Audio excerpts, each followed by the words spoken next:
Alright, guys, we're back yet again. We're going to be doing another possible dead franchise. And this is actually one of my favorite franchises when I was coming up.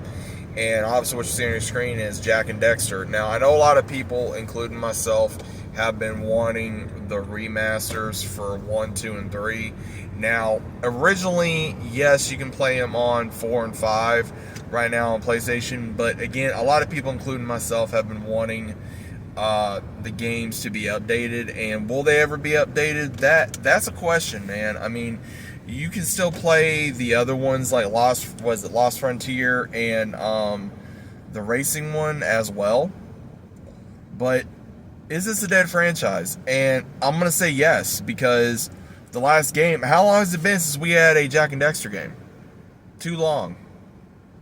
And it's at the point now where, Naughty Dog has pretty much given up on that franchise. I mean, because you guys remember how many great franchises we had when we were coming up, when we were younger. We had Sly Cooper, we had Ratchet and Clank, we had Jak&Daxter, Crash Bandicoot, Spyro. The list goes on. And Jak&Daxter, the reason why I really enjoyed this game or the franchise is because I played the first one, and in all honesty, the first one probably wasn't my favorite. But I went to the second one, and the second one I truly enjoyed. It was a little bit darker, more edgy.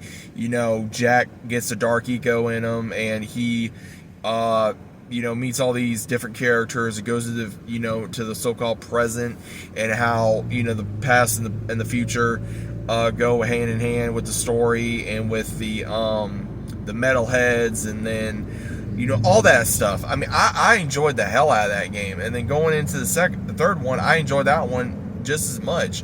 It had a very good story, especially going into Jack being able to contain the dark eco, and how Dexter, when he got turned into his form, he was pretty much a mythical being without even realizing it. But what was crazy is they could have continued the story somehow, some way, and then find out about Jack's father as well, and how he was taken by Vigor at a young age, and all this other kind of stuff. And what's crazy is that they could have expanded on that immensely, but they didn't.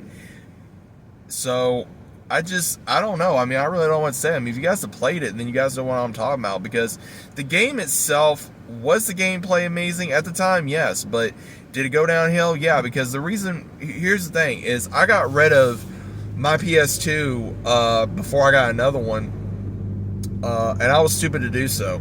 I listened to outside influences, and I was able to, and I sold a lot of my PS2 games, which I heavily regret, but then I've been making up for it. And Jak&Daxter, yeah, it was kind of a kiddie game, but it hits. And the reason why I think it hits is because it's got comedy, action, adventure, drama, edgy, a little bit of horror, but not too bad. But it just mixes together so well with the cartoon element and the all the other elements that they put into this game.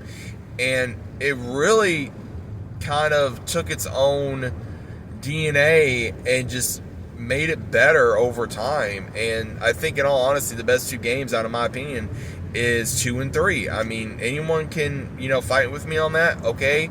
You don't have to agree with me, but I will say, I think 2 and 3 was when Jak&Daxter was at its hype. And I think that's why a lot of people, including myself, have been wanting a movie or TV series or another game or something, because it's been years since we got something, and I'm not sure if we're ever going to get anything back.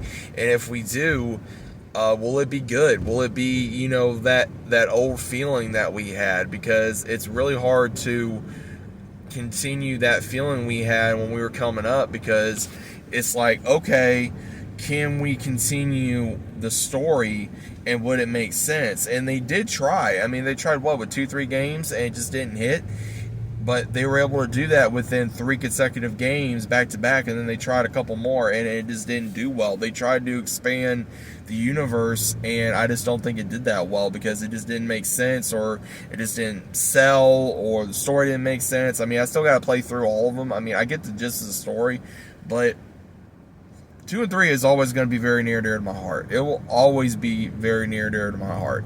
I think, in all honesty, that will always be just good fond memories of me playing those games and being able to play it on my PS2 and then replaying it over and over and over and over again, and just having different scenarios in my head of like, okay, what if this happened, or what if that happened?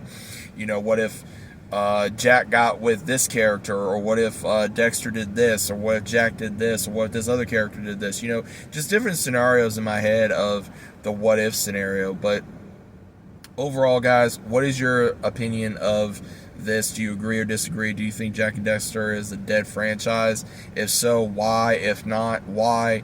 But again, agree to disagree, that's perfectly fine. But let's just keep it civil down in the comments, and I hope you guys enjoyed. And I'll see you as always on the next one.